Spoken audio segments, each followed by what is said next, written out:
start with a boring class, I believe, because it's going to be Boring. it's going to be a bit of very technical issues about Okay. Spanish, and I always think those are important, but I think they are very boring. Mm-hmm. So, do you remember the pronouns in Spanish? Yes? No. No? Él, ella, Ajá, ajá. Estás. That is a verb. um, But I don't care. Usted. Keep Wait, no, trying. shit. Wait, usted. Yeah. Usted, Uh, él, ella. vosotros, ustedes. Mhm. Uh, How do you say I? yo. How do you say you? Tú. Nice. You remember them. Good job. But now I'm gonna add some stuff. oh no. Yay. So those are called the yo, tú, él, nosotros, ustedes, ellos, ellas, and so on. Those are called tonical pronouns. Pronombres personales tónicos. But just like in English, you can swap the pronouns for something else. Like, let's start with yo, right? So oops, what happened to my letter? Why is it so small? To strain our eyes. I eat something. Yo como algo.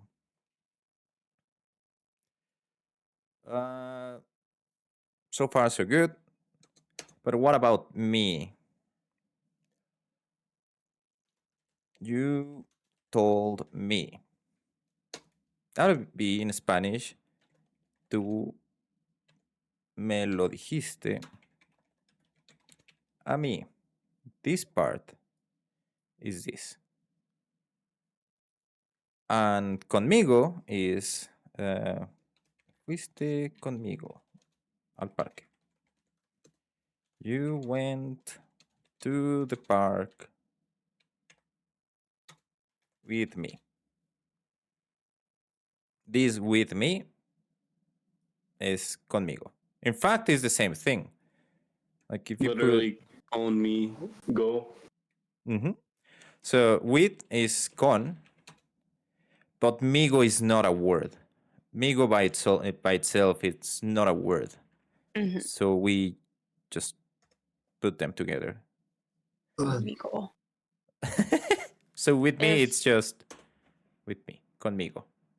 Is con with though? If it doesn't have migo? Okay. Yes, conmigo and with con is with. Con is I will go onto. I was debating on you going with these first today, but I thought, this is more important to make sentences. So these are not too bad. Yo, me, conmigo, tú, ti, contigo. All of them work the same thing. The only weird part maybe is si. not to be confused with yes. Exactly, because this one means itself or oneself, right? Oneself. For instance, consigo mismo with itself. It's That somehow is comforting to know that Spanish also has terrible homophones. yes. Oh no, Spanish is really weird. But si, just like Jazz said, with the accent means yes. Without the accent, just si is if. If you want to learn this right now, I'm going to go with all of these when we're learning accents. But this one is just the interesting one. You probably will use it, but it's not. I don't think it's that common when you're talking. It's way more common when you are Is there a writing. sentence in Spanish like if oneself were to so on that just starts with CC? Let me think about it. Or Yeah, would that be with like a consigo or something? let me see. So it should be something like if itself. No, I don't think we have something like CC. Okay. We have something. I have another word for you that I don't think. I think we changed this, but we have solo, solo and solo. I talk about this during the streams. Solo with accent is only. Solo without the accent, or rather was only, it's alone. Or if you want to break your head, is lonely. I don't think that is properly written, but I don't care. Alone is fine. So you can say something like, I only drink coffee. Or it's double F, not double E. Or double E, double F, yeah. Whatever. I drink coffee alone, right? In Spanish, this would be yo solo tomo café. Or yo tomo café solo. Doesn't seem too bad with the way I type it, right? But you definitely can say yo solo tomo café solo. I only drink coffee alone. Yes. That's great. But like I said, this one doesn't exist anymore in the dictionary. This is without accent. Because it's not that confusing, right? Like if you see this, which would be the confusing one, you know by context that you're talking about drinking only coffee or alone coffee. Even if I say, I can remove this one and put this, which is only. I mean, no, what am I doing here? This one goes here. Alone. While it's a really weird way to type this in this format, you probably have like a lot of other things behind this phrase or this sentence that will tell you, oh, he's alone drinking coffee. Or he's just drinking coffee, right? But again, I will go with this in a different class. It's a lot. We have a couple of those. So the only ones that you really, really want to understand is me, me, which means me in English, like with me, conmigo. Ti, without the accent. By the way, this is the only one of these that doesn't have an accent, and it's because the same way there is no other word like ti. This is the only existence of ti in Spanish. So this is you. And ello, probably. The others are the same. The others work the same. The function of the pronouns that are personal tonics is to swap them for the subject, like you do in English. It's not really hard so far. But let's go to the next one. Now we have no tonics. They are also personal. And they are me, te, le, lo, la, se, nos, os, les, los, las. What do you think this one goes for? Tonic and atonic. Mhm. I don't think you have this in English, Probably but I want, not. but I want you to like do an exercise of what could be the thing. You know, it's basically they are basically. Would this be talking about yourself in the third person, kind of? I wouldn't say that way, but I think you're in the right path. Okay. Like both are trying to change the normal pronoun, right? Like yo, I want to use me instead. Conmigo, para mí, whatever not. Me does the same thing, but in a different part of the sentence. So let's say, let me think about an example before I go to my own examples for this that will be there for the posterity. So I say, tú me lo dijiste a mí.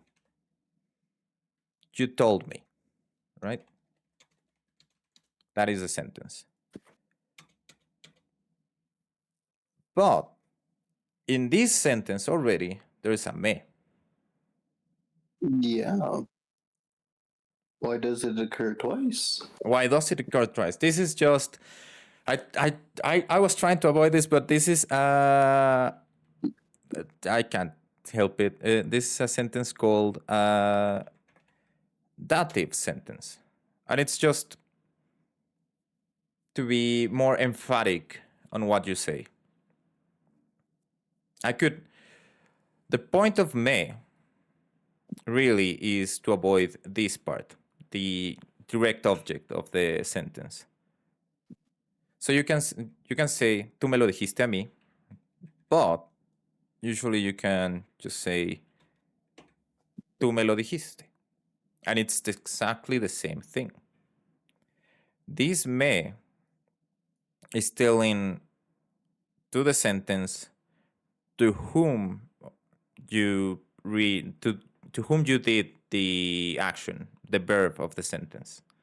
It's like instead of subject verb object, it's subject object verb. Mm-hmm. I think Japanese does this too. A lot of languages does this too. It's really easy. I don't know why English doesn't have it. It's my personal vendetta against English that I have to use I, you, he, she, them several times during a sentence. It's annoying. But English does suck. yeah. So I have a different example for this. Yo quiero comer. I want to eat. And the example for the aton, personal átono is me gusta comer. I like to eat. You see the difference? Oh, wait, let me bring the paint again, since I cannot write on top of this. I want to eat. And I like to eat. It's a statement of like fact versus like a statement of affinity. I guess it's more about like this is something that exists in the present moment, and then the latter is like something that is just like a universally held truth. It's like you said before. It's just object. It's the direct object of the verb. So if I say I want to eat, I want to find the direct object of wanting. Who wants to eat, right? I want to eat. In Spanish, it's the same. ¿Quién quiere comer? Yo quiero comer. No, ¿quién quiere? ¿Quién quiere? Who wants what? I want that thing. The only difference is that me, it's supposed to be, we are doing like a double thing at the same time. I'm saying I am the subject, I is the subject of the sentence. The verb is like. The direct object is comer. But I am the one who likes to eat. So it's like two things at the same time. Really weird to explain. Maybe with a different example will work. Again, tú compraste un perro. You bought a dog. Te compraste un perro. Now this one has an absolute different meaning in Spanish. Not different meaning, but feels different. You bought a dog. I will make this bigger in a second. Tú compraste un perro. In fact, I can do some other stuff. Te compraste un perro.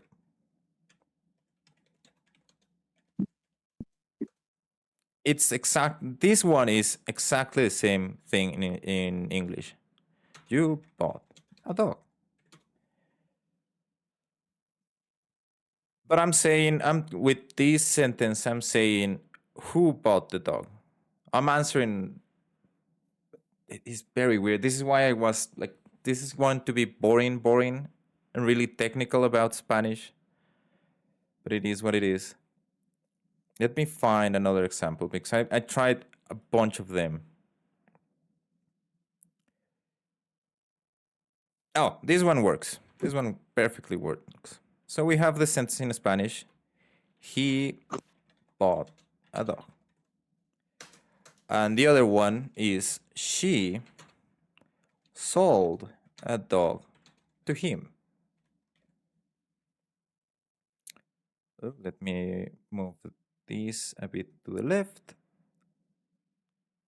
and this a bit to the right so you can see. So you have le, which is the personal átono. Who bought the dog? He. He bought the dog. In a different way of talking, she sold the dog, but to him.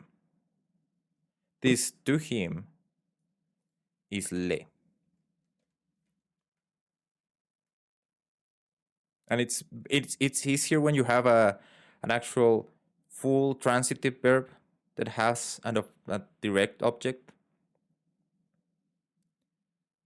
So in this case, let's use the same sentence. She sold a dog to me.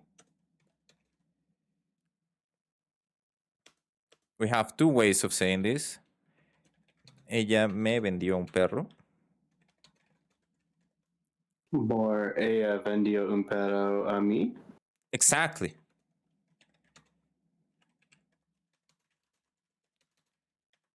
A mí. That is great. Because that you're using the other one. And you see the difference right now.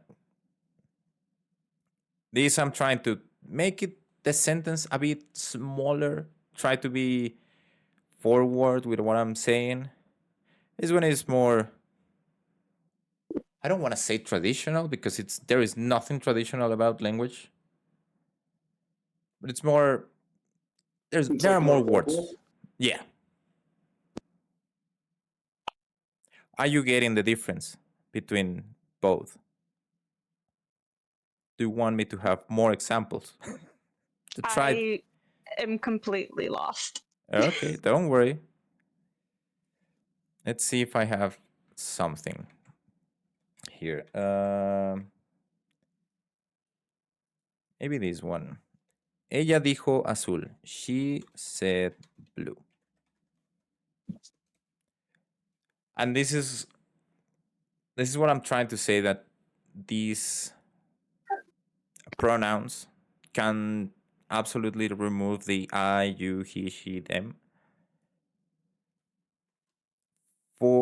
If I want to say what she said, I would say lo dijo. I don't need to put the ella in here. She said blue. she said that. This is the same thing as she said that. So I'm removing this she with, or I'm rather putting this she inside lo. Can I type? Yeah. This one goes here. Instead of putting an entire thing of what she said, I'm just saying lo dijo. She in lo, like in, oops, come on, I can hear, which is the third person. I'm getting the verb in here, and I don't need to repeat this part or the blue. All of that is encompassed in this part of the sentence. I know this is going to take quite some time for us to understand it, but we will give it a try. La niña ve a su madre. This one is cool. Also, can I find my typing? Thank you very much. The girl watches her mother. That is the sentence. La niña ve a su madre.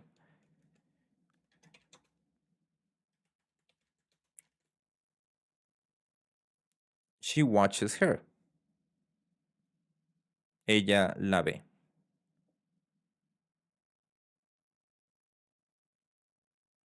Am I confusing you more? I'm not sure, honestly. Don't worry. Ask any question. How about you, Boler? You think you get it? Can you give me an example?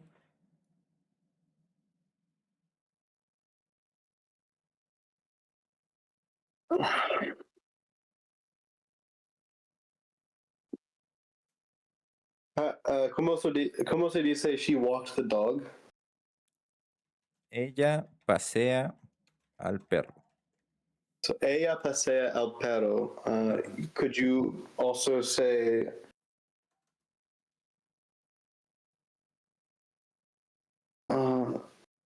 Let me move this one here so you can see them.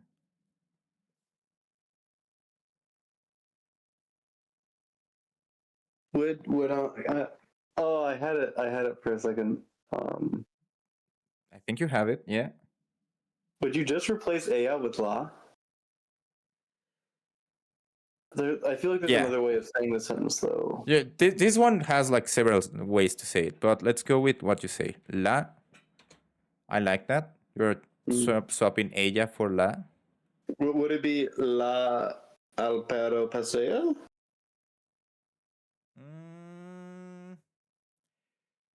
No. Would it just be la pasea al perro?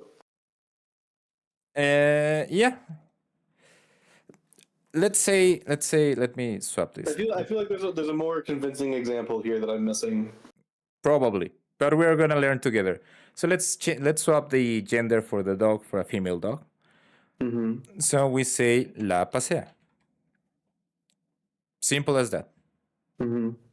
Now I know. I don't know.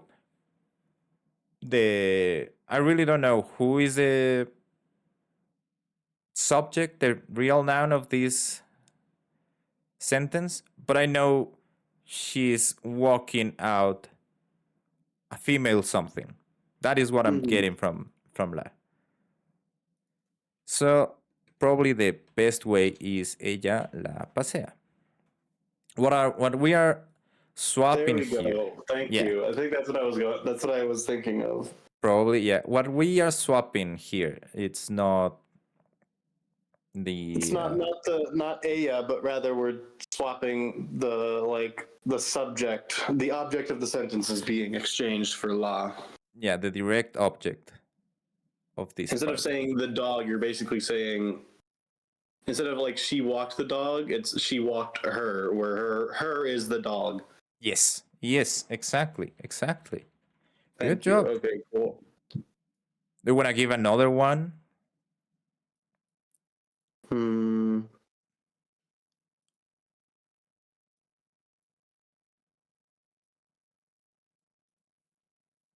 No.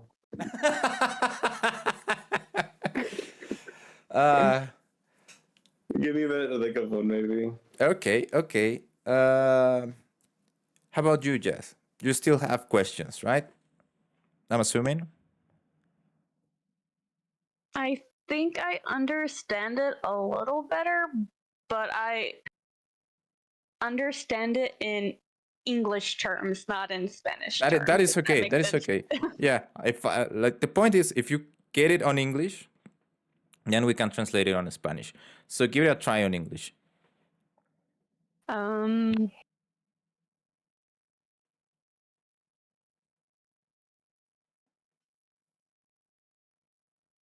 Can't think up of sentences on the spot. Use Goji. Inspiration. She is pestering me can be.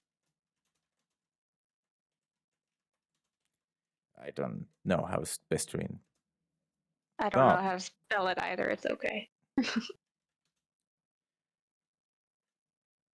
So far, so good. Ella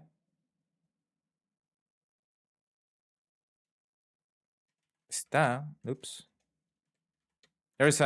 This one is tricky, but okay. Ella está. We have molestar. It's not exactly the same thing, but works in here. A mí. There are a couple of things that we're missing here in Spanish, but this one works. What do you think we are missing in Spanish here?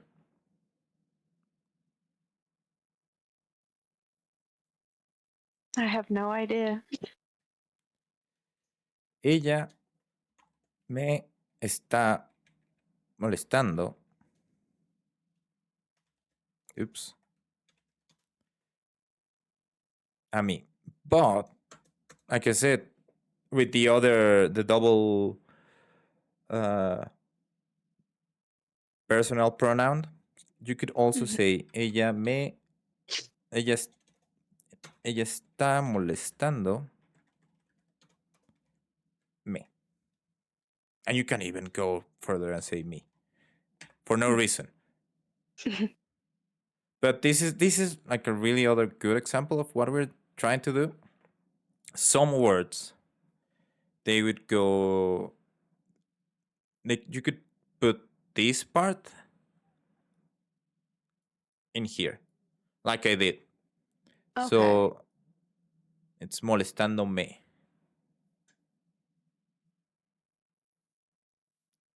It's not a different verb. It's just you put together. It's the same thing as conmigo. So for instance, we can do, what we can do with me? Telling something. We'll go with yellow. You are telling me.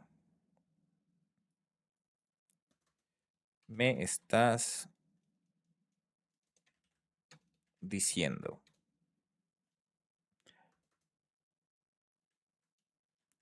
Or you can go and say estás diciéndome. It's the same thing. This construction, I don't think I can teach you how to do this because not every thing every verb can go with this, but I have not the reasons on why they can and they cannot. This you will see it once you start reading in Spanish. In fact, it's like very weird construction of Spanish, but it's only in the written part of the language.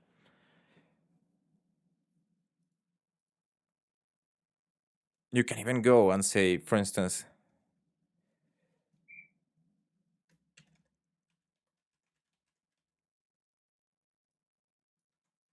let's put in really big. I have two things here. We have me and lo. And it's probably the same thing as you're telling me. It's probably rather you're telling me that. And me that it's going to be here. Is it just like combining the me and the you onto the word to make a sentence into a single word? Is that what's happening? Yeah, it's what is happening. It's not, you know, I'm gonna have a separate class for this. I just want you to know that it exists. Okay. So for now, just learn this. For now, this is all good. And if you can make more examples, that'd be great.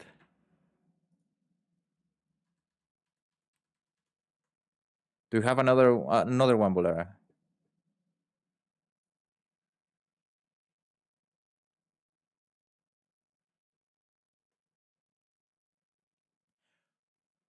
I'll take that as a no. Oh no, and we will move on. Sorry, I'm muted. No. Fair enough. Oh, I forgot this one. Let's do this last one just to see. Dios habla con nosotros. What do you think it means in English? They're talking to us?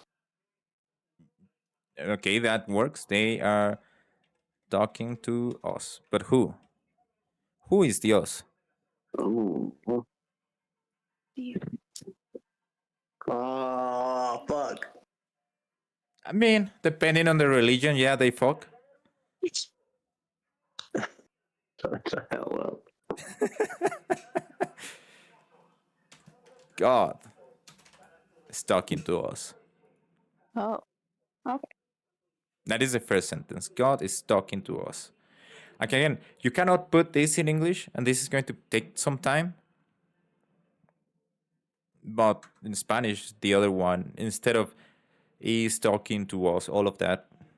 No, it's probably the best way to do it is God talks to us.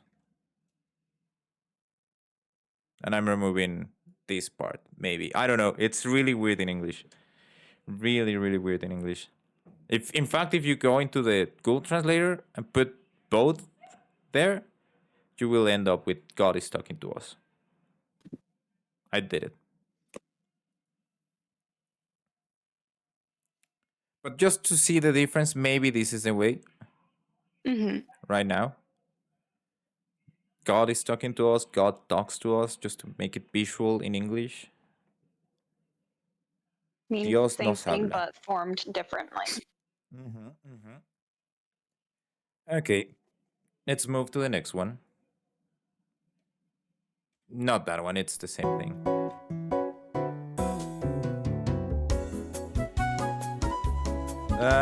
More pronouns. Okay. But these are possessive pronouns. Oh. You probably know these ones in English. Which ones are the possessive pronouns in English?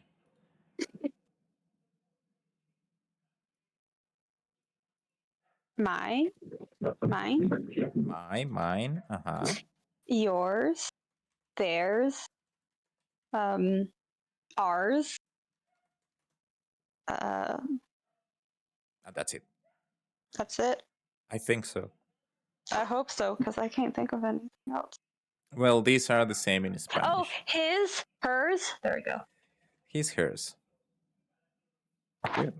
Well, these are the same in Spanish. Mine, my or mine, me, mío. Actually, in this way, mío. Yours. Tú, without the accent. Okay. Tú, tus, tuyo. Theirs. Su, sus, suyo. Ours, nuestro. There's nothing extra on ours. It's just nuestro. Ellos, ellas, su, sus, suyo.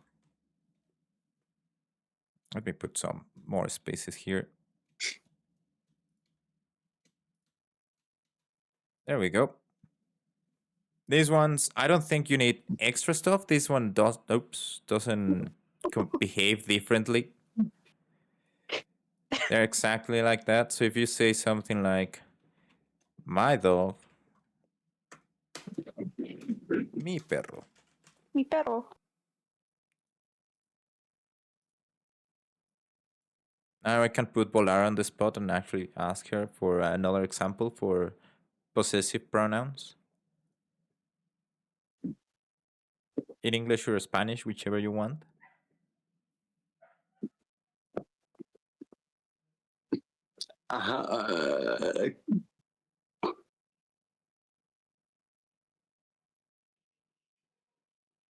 ¿Cómo se dice character or avatar? Personaje, I believe. Personaje. Depends on what you're talking about. Mi personaje de Final Fantasy XIV. Ajá. Final Fantasy 14. Good, good. Another example, Jazz?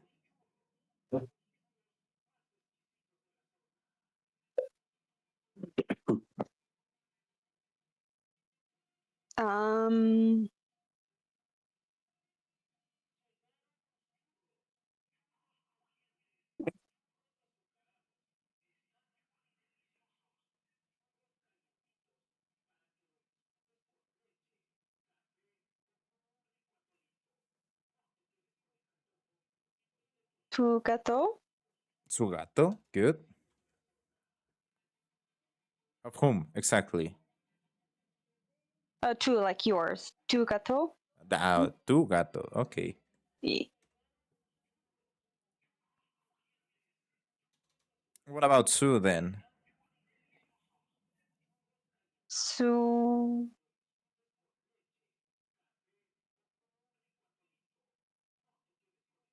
Gatos? Gato. I don't know, it works. Well, let's take Polara's example, and I say that is her character for Final Fantasy XIV. Su personaje de Final Fantasy XIV. Now I know we all know that we're talking about Bolara's character because the context. Oh my voice. But yeah, I can do something very stupid. There's something very stupid here in Spanish. That I can say suyo, su personaje, suyo, de ella. This is very stupid, but it exists in Spanish. Her character of hers that is hers. Something like that is what I'm saying with this. I see. It shouldn't exist, but there are some times, like since su means goes for él, ella, ustedes, ellos, ellas, you want to make this statement, but whenever you say this statement as a native speaker, you feel dumb. Very dumb. You have the other day I was watching sports because of course I like to watch sports, and usually they ask the audience to send messages, and someone said, hey, can you give greetings to my mother that is watching the game with you guys. So they say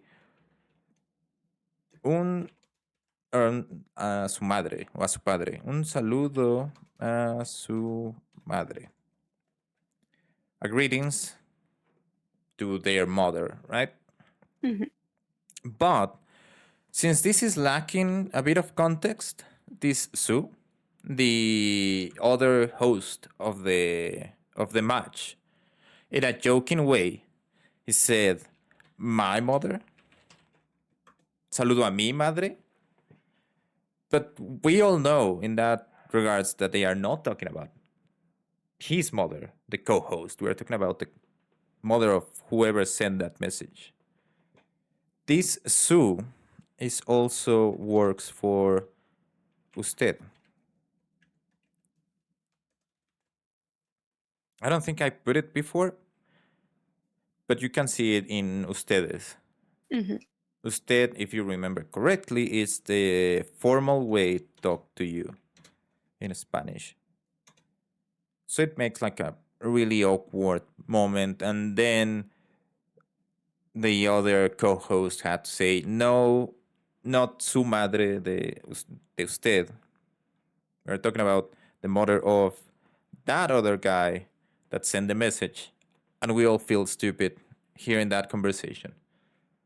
But that can happen. Mm-hmm. Anyway, we have some examples here.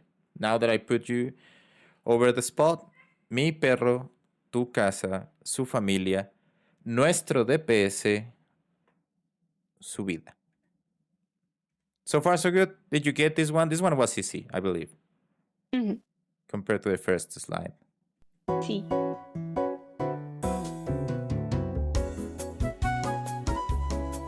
Okay. We have more pronouns. These are the demonstrative pronouns. And we have aquí, ahí, allí. I know that I put the translation in front, but can you spot the difference between aquí, ahí, y allí?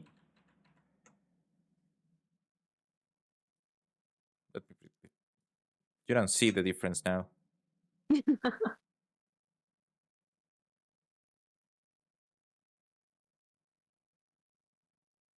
If Bolar is talking, Bolar is taking all her... What?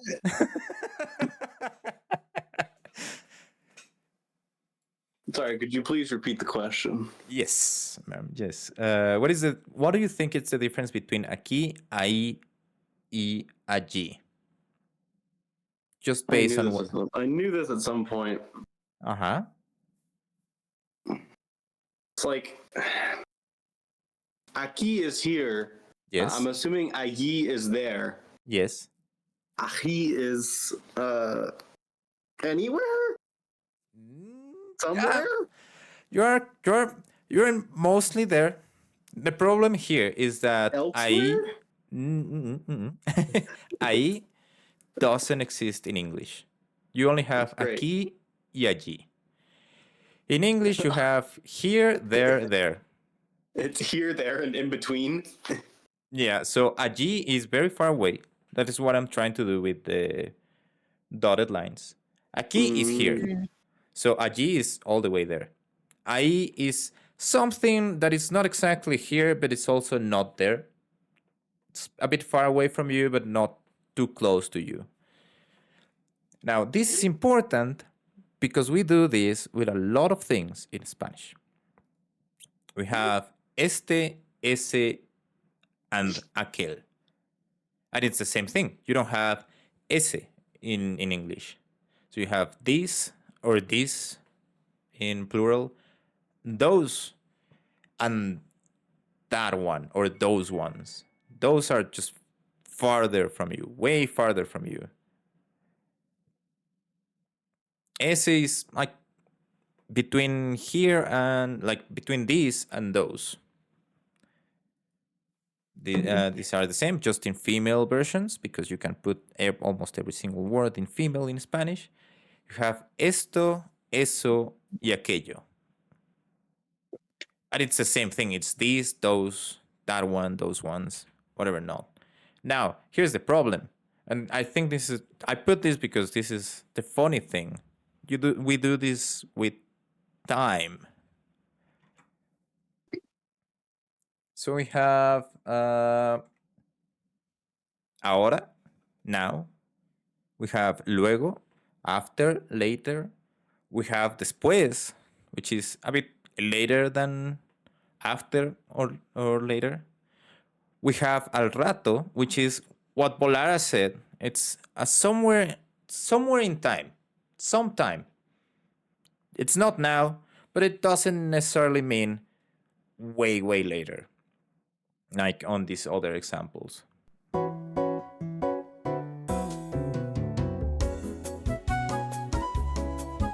But in Spanish, we also like to make things smaller.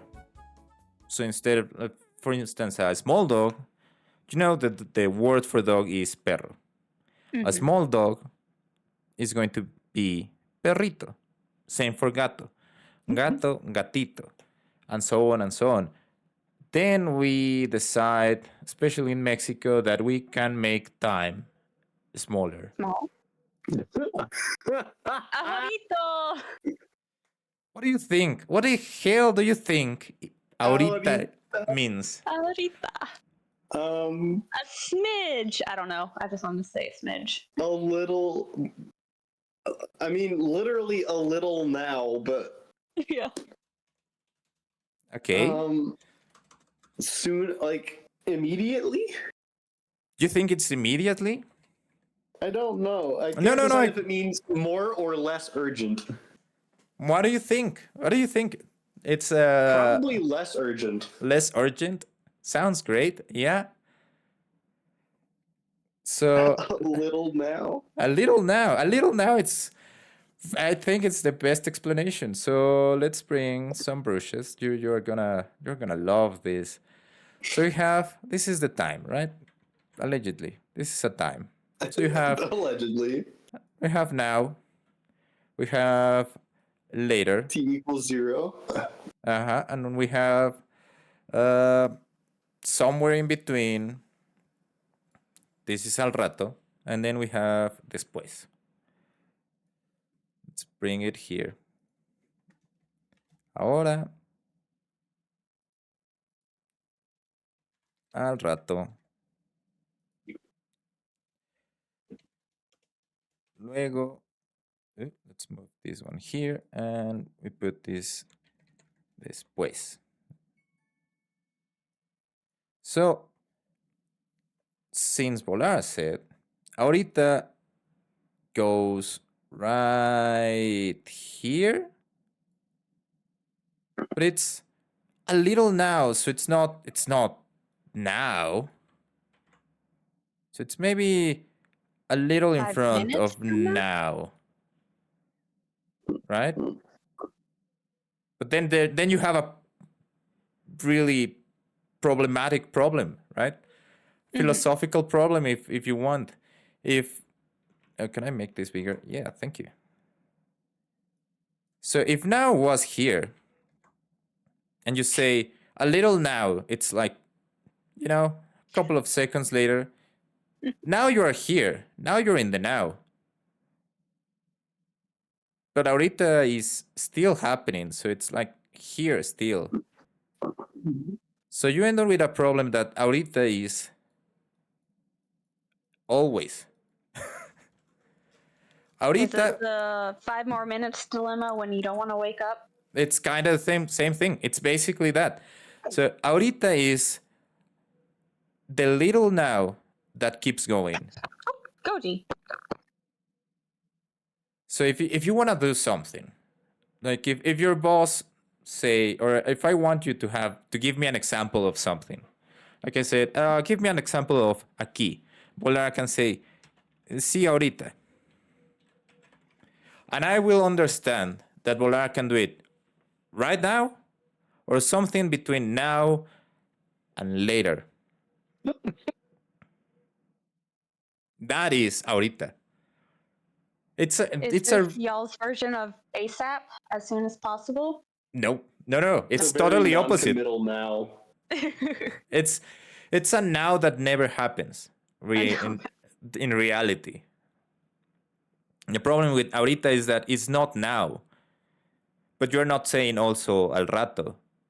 You're saying you're gonna do it in a present state, but that present state keeps going, so can be whenever.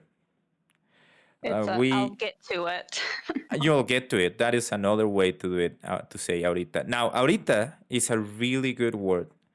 You're going to use it, or you're going to hear it a lot in Spanish.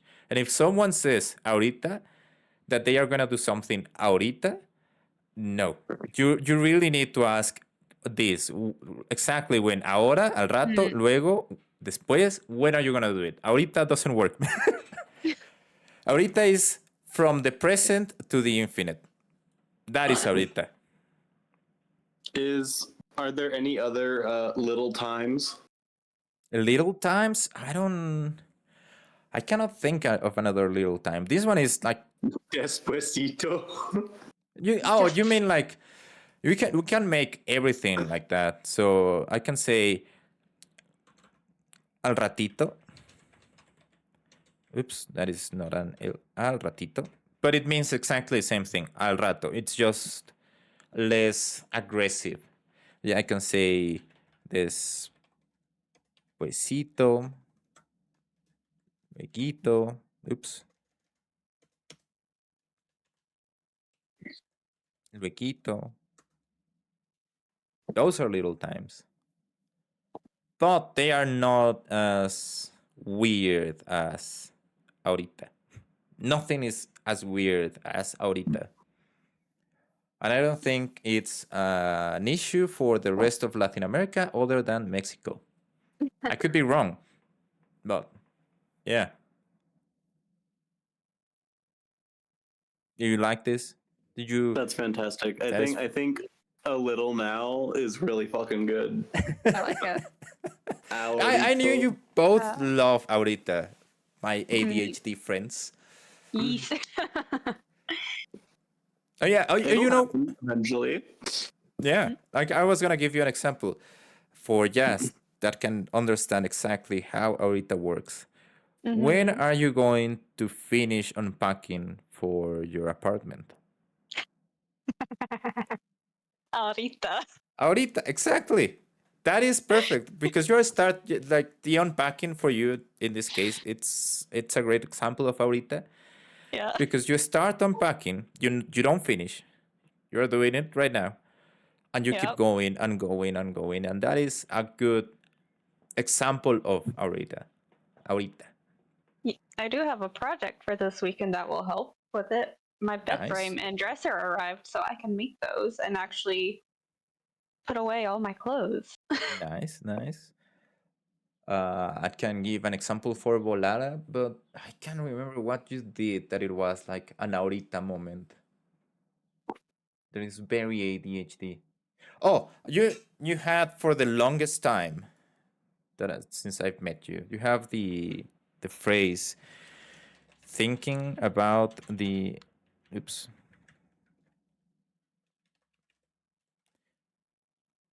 immortality of the crab. Yeah. Well, that idea, I think it also works inside ahorita, right? You're not actually doing anything, but you are doing something. And that is the philosophical idea behind ahorita. Considering, just at all times, gently considering the immortality of the crab. Yes. Good job. So, if you want homework, because we're at the end of the hour, basically, and I still need to do the word of the day, you want to try all of these in different scenarios, if you can. I will try to actually make a proper exam for this. It's not for grades. I don't like grades, especially for us ADHD people. But I want you to practice, and this is going to be really hard if you don't have an example or exercises to do, or if you try to do it on your own. So I will just make something for you. And this one is just going to be just for you too, and I will probably have to do this class next week again, because it was important. So let's do the word of the day, if I can find it, right?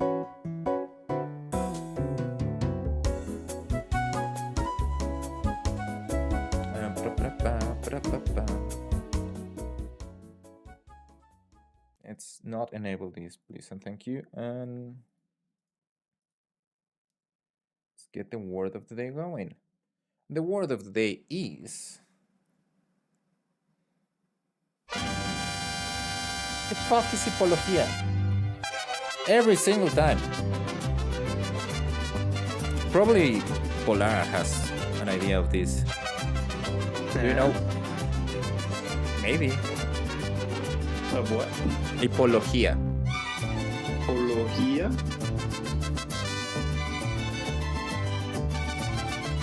Yeah. Oh no, this actually was for M. Hipología. Hipología. The general study of del caballo. Yes. What is girl. del caballo? Hippos, caballos. Hipologia. Yeah, hypologia. I guess it's the same thing in English. The study of hippos. I don't think that goes that way, but it's fine in English. It's Hippology. Hippology. The general study of horses. Oh yeah, I always think this. Damn it. There were. I was really hoping it would be the study of hippos. Is the study of horses in English hippology? Yep. What? This is it's Latin or Greek rather. No, this is Greek. Hippos, Greek, caballo. Like so hippos are water horses. Sorry. Yes. Like hippocampus. Yep. Okay. Yep. Yep. This hippo is horse. That is seahorse, right? Yeah. There's one. I think the hippo and hippopotamus actually does derive from the same place as the hippo for horse. Okay. We can ask really quick here. Maybe. Hippopotamo. That's like a Lalafell name. Maybe. It is derived from the ancient Greek hippopotamus and from hippos, horse. Yeah. It basically means river horse. Okay. In Greek. Good job. That is the word of the day. I hope you had a great class. I hope I made sense and you retain other outside from Ahorita. Because you were great as always, Jett. I will do my best. It was a lot for my little brain to take today. Yeah, and again, I'm gonna do this class next week. Mm-hmm. So if you have more questions, please write them down and we can go over them. Mm-hmm. Nice. Good job.